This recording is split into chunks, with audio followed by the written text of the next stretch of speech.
and order now. What is at stake is more than one small country. It is a big idea, a new world order, where diverse nations are drawn together in common cause to achieve the universal aspirations of mankind.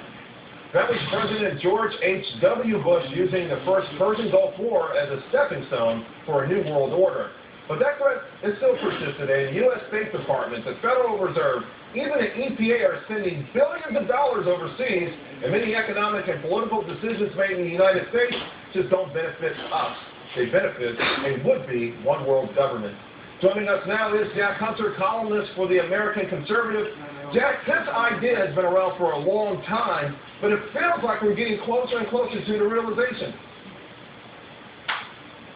Absolutely. This goes all the way back to Woodrow Wilson, who wanted to make the world safe for democracy, FDR, all the way up through President Bush and Obama, of course, George H.W. Bush, who are finding out his New World Order is getting awfully expensive. I think that's what the American taxpayer is thinking right now. Jack, I'm inclined to agree. The EPA has revealed that we've sent $100 million overseas. And today it came out rather flip saying, well, we fight pollution around the world. But does that mean that a pig farmer in America should have money taken from him to help a pig farmer in Thailand?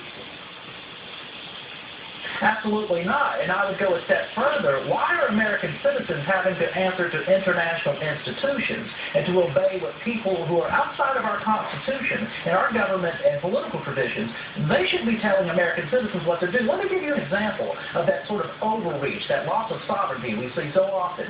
A number of years ago in the state of Texas, and I don't care what you think about the death penalty, whether you're pro or anti-death penalty, an illegal alien killed someone, and the Texas state justice system decided that that man needed to be put to death. Well, the United Nations decided that since that man was not an American citizen, it could step in and tell the state of Texas what to do.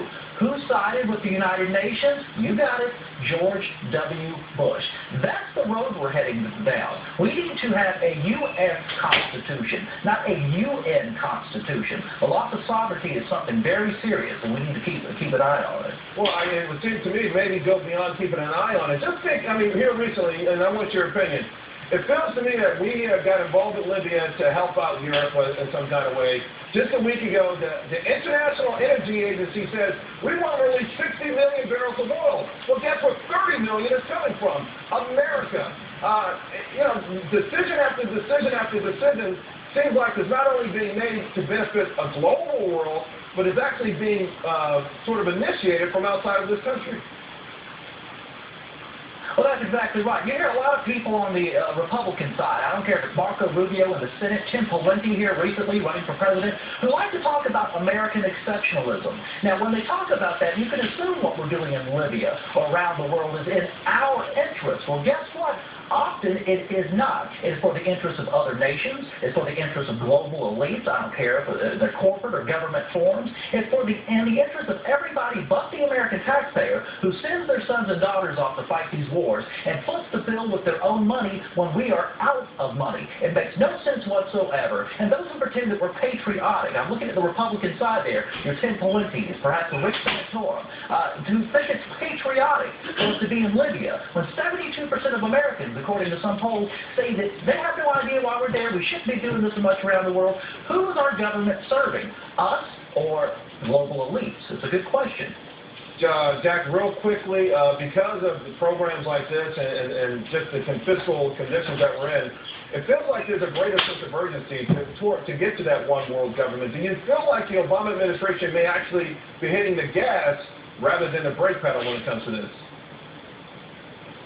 It seems like each president, his predecessor, of course, George W. Bush, government got big in this country. Obama's making government bigger at home. I think the dominant philosophy is that the bigger the government, the better, whether that's in the United States or at the global level. To answer your question, absolutely, I think Obama's got his foot on the gas pedal and is going full speed ahead with taking us towards a global government, and that's been the plan from the beginning. Look, this isn't a conspiracy thing, but the idea, and this comes comes from the progressive left, Right. the liberal internationalists in the Democratic Party, or even the neoconservatives in the GOP, they like the idea of a global government that sort of micromanages everybody, just Right. like the big government people at home like the idea of a huge federal government that micromanages taxpayers. It's the same philosophy at work. Well, all I can say is buckle up, boys and girls, and hold on to the Constitution. Thank you very much, Jack Hunter. We appreciate it. Vote Ron Paul.